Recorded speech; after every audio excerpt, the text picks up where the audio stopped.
What does it take to stand against one of the world's most powerful empires? This is the story of Samori Touré, the founder of the Wassoulou Empire and one of Africa's longest-serving leaders of resistance against French colonial expansion.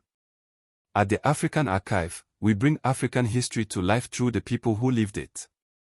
If you enjoy thoughtful, well-researched documentaries like this, please subscribe. And join us as we uncover the stories that shaped our continent. But before Samori Touré became a legendary military leader, he was a young man whose life was changed by the conflict unfolding around him. And that is where our story begins. Chapter 1. Before the Empire. Long before armies crossed the savannas of West Africa, the land moved to the rhythm of the seasons. As the morning sun rose above the rolling hills of the Wassoulou region, villages slowly came to life. Women lit cooking fires as the smell of millet porridge drifted through the air. Farmers lifted their hoes onto their shoulders and followed familiar paths toward their fields. Children laughed as they chased one another between mud brick homes before joining their families in the work of the day. The land provided what people needed, but only through patience and hard work. Families planted millet, sorghum, rice, and other crops that depended on the coming rains. Hunters entered the forest before sunrise, while herders guided cattle across open grasslands in search of fresh pasture. Every season brought new challenges, and every harvest depended on both skill and hope. The villages were connected by more than footpaths. Traders traveled long distances carrying salt, kola nuts, cloth, leather, and gold. They crossed rivers, forests, and open plains, linking communities across what are now Guinea, Mali, Côte d'Ivoire, and neighboring regions. With every journey came news from distant towns, stories of changing rulers, growing trade, and conflicts beyond the horizon. Most people knew little of those distant struggles. Their lives were measured instead by the arrival of the rains, the success of the harvest, and the well-being of their families. Elders settled disputes beneath the shade of large trees. Craftsmen shaped iron into farming tools and hunting spears. Griots preserved the history of families and communities through songs and stories passed from one generation to the next.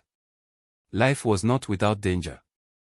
Across parts of West Africa, rival states competed for influence, trade, and territory. Armed raids sometimes reached villages with little warning. Some people were taken captive during this conflict and sold into slavery through regional trading networks.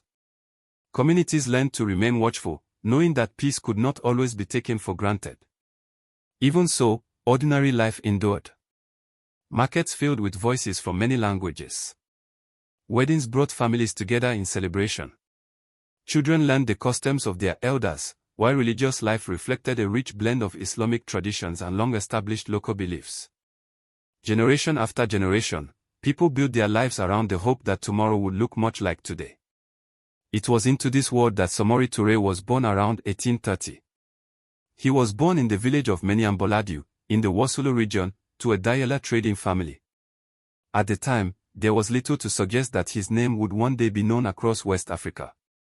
Like many young men of his generation, he grew up in a world shaped by trade, farming, family ties, and the uncertainty that came with life in a region where power was constantly shifting. The villages could not yet see how quickly that world was about to change. The same trade routes that carried merchants also carried conflict. The rivalries between regional leaders were growing stronger. And the struggle for power would soon reach communities that had known years of relative peace. Before long, one family's loss would set a young man on a path that would change the history of West Africa. Chapter 2. A man rises. The change came close to home. For many families in the Wassoulou region, conflict was no longer something that happened in distant places. Armed groups moved across the countryside, competing for land, trade, and influence. Villages that had once worried mainly about the next harvest now lived with the possibility that violence could arrive without warning. It was during this period that Samori Touré's life took a different course. Historical accounts agree that his mother, Sona Komora, was captured during a conflict involving a neighboring ruler. The details differ among sources. But many accounts describe Samori entering the service of the leader who held her in captivity. After a period of service, he secured her release. The experience became one of the defining events of his early life. When he returned home, he did not return to the life he had known before. Years spent among experienced fighters had taught him skills that were becoming increasingly valuable in a region shaped by conflict. He understood how armies were organized, how alliances were formed, and how quickly power could change hands. Across the Wassoulou region, local leaders were searching for ways to protect their communities. Some formed alliances with neighboring villages. Others built larger fighting forces to defend trade routes and farmland. In uncertain times, strong leadership could mean the difference between security and destruction. Samori gradually gathered supporters around him. They came from different communities and different backgrounds. Some were experienced warriors.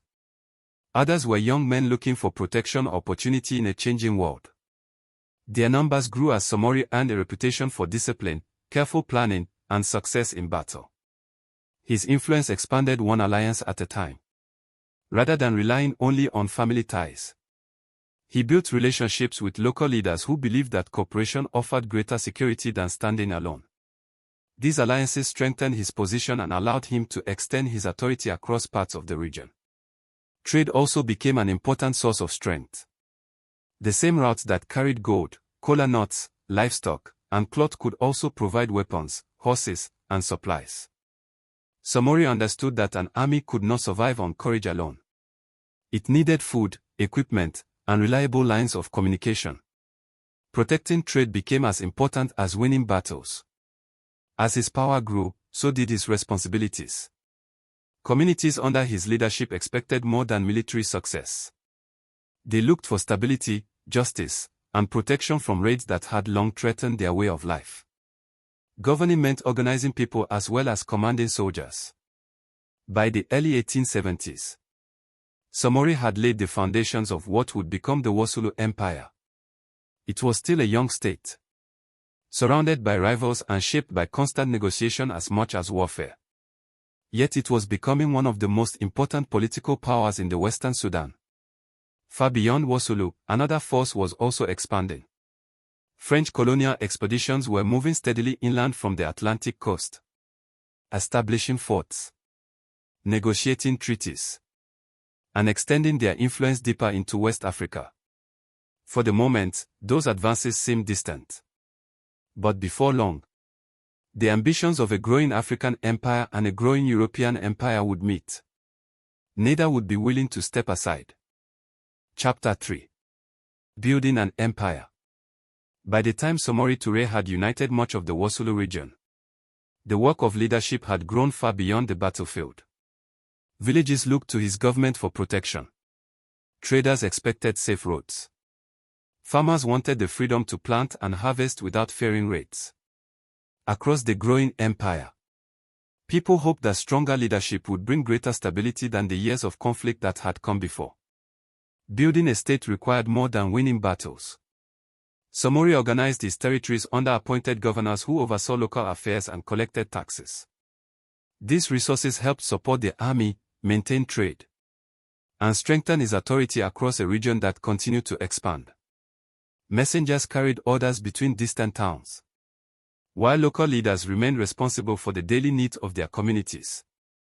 Trade became one of the empire's greatest strengths. Merchants traveled with caravans carrying gold, kola nuts, livestock, cloth, and other goods across West Africa. Markets connected communities separated by hundreds of miles, bringing not only commerce but also news from distant kingdoms. The prosperity of these trade routes depended on security, and protecting them became one of the government's most important responsibilities. Samori also transformed his army. He organized his forces into disciplined units with clear chains of command. Soldiers trained regularly and learned to move quickly across forests, rivers, and open savannas. Whenever possible, modern firearms were obtained through regional trade networks, giving his army greater strength against many of its rivals. The empire continued to grow. Some communities joined through alliances with local leaders. Others became part of the empire after military campaigns. As with many expanding states of the 19th century, conquest brought both opportunity and hardship. Some towns benefited from greater security and access to trade. Others experienced displacement, destruction, or the loss of their independence. The growth of the Wassoulou Empire changed lives in different ways, depending on where people lived and how they encountered its expanding power. Religion also played an important role in Samori's rule. As a devout Muslim, he supported the spread of Islam within his empire and worked with Islamic scholars and judges in matters of governance. At the same time, the empire remained home to people of different beliefs and traditions, reflecting the diversity of the region it governed. While Samori was strengthening his empire, another power was advancing from the west. French military expeditions pushed further inland, building forts and seeking control over trade routes and territory. Treaties were proposed. Negotiations took place. At times, agreements delayed conflict. At other moments, they only postponed it. For many ordinary people, these developments felt distant. Markets still opened with the rising sun. Children still learned the work of their families. Farmers still watched the sky for rain. Yet travelers arriving from the west carried stories of French soldiers moving ever closer. The distance between rumor and reality was shrinking. Samori understood that the balance of power in West Africa was changing. His empire had been built through determination, careful planning, and years of struggle. But the challenge approaching his borders was unlike any he had faced before. The French possessed greater industrial resources, growing military support, and a determination to expand their colonial empire across the region. The years ahead would not be remembered for the empire Samori built. They would be remembered for how long he fought to preserve it. The longest struggle of his life was about to begin. Chapter 4. The Long Resistance. The war did not begin with one battle. It unfolded over years, stretching across forests, rivers, and open plains as French forces pushed deeper into West Africa. Fort by fort, road by road, they expanded their control. For the people who lived in the region, the signs of war became part of everyday life. Travelers arrived with stories of fighting. Markets grew quieter. Families wondered whether the conflict would reach their villages next. It did. French columns advanced with disciplined infantry, artillery, and a steady supply of weapons. Their objective was to bring the interior under colonial rule and connect French territories across West Africa. Standing in their path was the Wassoulou Empire, led by Samori Touré. Samori knew that meeting the French in one decisive battle would place his army at a great disadvantage. Instead, he relied on movement. His forces crossed difficult terrain, avoided being trapped, and attacked when opportunities appeared. When an area could no longer be defended, they withdrew, regrouped, and continued the fight elsewhere. The war became one of endurance rather than quick victory. The strategy came at a heavy price. To prevent French forces from using food and supplies left behind, Samori's army sometimes destroyed crops, villages, and storehouses before retreating. Historians describe this as a scorched earth strategy. It slowed the French advance in some areas, but it also forced many families from their homes and left communities struggling to survive. People who had already endured years of conflict now faced hunger, displacement, and uncertainty. The empire itself was always moving. As French pressure increased, Samori shifted his center of power eastward, leading soldiers, officials, traders, and civilians across vast distances in search of ground that could still be defended. Entire communities packed what they could carry and followed the army into unfamiliar lands. The journey was long, and each movement leaving behind fields, homes, and memories. The French continued to press forward. They built new forts, strengthened supply lines, and formed alliances with some local rulers who opposed Samori or hoped to protect their own interests. With greater access to modern weapons and reinforcements, they steadily reduced the territory under his control. Yet the resistance did not end. Year after year, Samori rebuilt his forces, recruited new soldiers, and searched for new sources of firearms through regional trade. His determination earned the respect of some observers, including French officers who recognized the skill with which he adapted to changing conditions. But determination alone could not replace the resources that the French Empire continued to bring into the campaign. For ordinary people, the war seemed to have no end. Children grew up knowing little but movement. Farmers planted crops without knowing if they would remain long enough to harvest them. Traders found familiar routes cut off by military patrols. Families who had once measured the passing of time by the seasons now measured it by the next march, the next battle, or the next place they would be forced to leave behind. By the late 1890s, the Wassoulou Empire had been pushed far from where it had begun. Its territory had grown smaller. Its people were exhausted. Its leaders faced impossible choices between continuing the struggle and protecting those who remained. Then, in 1898, after nearly 2 decades of resisting French expansion, the long campaign reached its final turning point. Samori Touré was captured. The empire he had spent a lifetime building could no longer survive without him. What remained was the question every war eventually leaves behind. What becomes of the people when the fighting is over? Chapter 5. Capture and Exile. By 1898, the long resistance had come to an end. For nearly 20 years, Samori Touré had led his people across forests, rivers, and savannas, resisting the steady advance of French colonial forces. The empire that had once stretched across much of the western Sudan had been reduced by years of fighting, constant movement, and the loss of territory. Many communities had already been displaced more than once, carrying only what they could take with them. On September 29, 1898, French forces captured Samori Touré near the Cavally River, in what is now western Côte d'Ivoire. There was no great battle that marked the end of his campaign. After years of retreat, rebuilding, and continued resistance, the struggle ended with his arrest. For the French administration, it was the conclusion of one of the longest and most determined campaigns against colonial expansion in West Africa. News of his capture spread slowly. It traveled with traders, soldiers, and messengers from one community to another. In many villages, people waited to learn whether the reports were true. Others had already seen the empire around them disappear and understood that this news confirmed what they had begun to fear. The French chose not to keep Samori in West Africa. They sent him into exile in Gabon, hundreds of kilometers from the lands where he had built his empire. Like many leaders removed by colonial governments during this period, exile separated him from the people, places, and institutions that had given meaning to his leadership. For the people who had followed him, the loss was profound. Some returned to villages they had left years earlier, only to find them changed or abandoned. Others settled in new communities, carrying memories of a homeland that no longer existed in the same form. Farmers cleared new fields. Traders searched for new routes. Families rebuilt their lives one season at a time. Samori Touré remained in exile for the rest of his life. He died in Gabon on June 2, 1900. His death passed quietly, far from the forest, markets, and towns where he had spent decades leading armies and governing an empire. There were no great ceremonies among the people he had once ruled. Distance had made that impossible. With his death, the Wassoulou Empire came to an end. French colonial authority expanded across the territories that had once formed the heart of his state.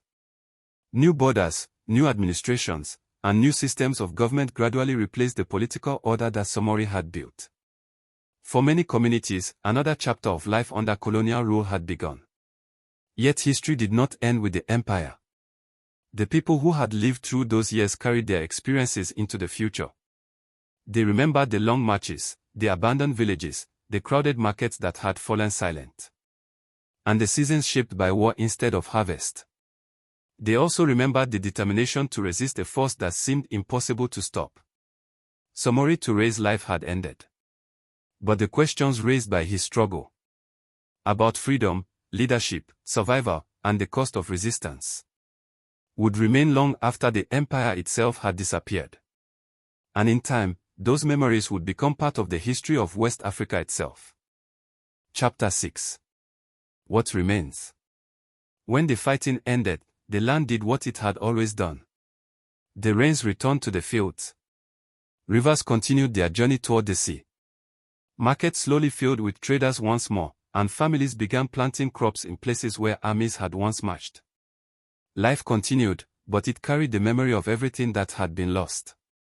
The French colonial administration established new systems of government across the territories that had once formed the Wassoulou Empire. New borders were drawn. New officials arrived. Taxes, laws, and administrative rules reshaped daily life in ways that reached villages far from the centers of colonial power. For many families, these changes became part of a new reality they had never chosen. The memory of Samori Touré did not disappear with his empire. Across what are now Guinea, Mali, Côte d'Ivoire, and neighboring countries, stories of his resistance continued to be passed from one generation to the next. Elders remembered the long years of war. Griots preserved accounts of battles, journeys, and leaders through oral tradition. Families spoke of the hardships they had endured and the resilience that had carried them forward. Historians remember Samori Touré as one of the most determined African rulers to resist French colonial expansion during the 19th century. They also recognize that his story is a complex one. The growth of the Wassoulou Empire brought security and political organization to some communities, while military campaigns brought suffering and displacement to others. Like many powerful rulers of his time, his legacy includes both determined resistance to colonial conquest and the difficult consequences of empire building. Remembering that complexity helps us understand the past more honestly. Today, the places where Samori once ruled belong to several independent nations. The borders have changed, but the landscapes remain familiar. Farmers still work the fertile valleys. Traders still travel roads that follow ancient commercial routes. Markets still bring together people speaking many languages, just as they did generations ago. The questions that shaped Samori's life have not disappeared. How should a people respond when outside power seek control of their land? What does leadership demand in times of crisis? How much should a community sacrifice to defend its independence? History offers no single answer. It offers the experiences of those who lived through these moments. Samori Touré is remembered today in different ways. To many, he is a symbol of resistance against colonial conquest. To others, his life is also a reminder of the heavy cost that long wars place on ordinary people. These memories are not opposites. Together, they reveal the full weight of a history that cannot be understood through victory or defeat alone. That is what remains.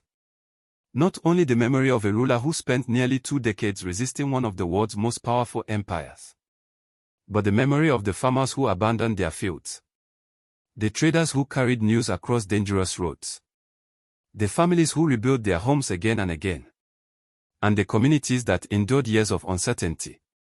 Their lives are the true measure of this story. Through them, we remember not only how Samori Touré fought, but the world he tried to protect, the people who bore the cost of that struggle, and the history they carried into the generations that followed.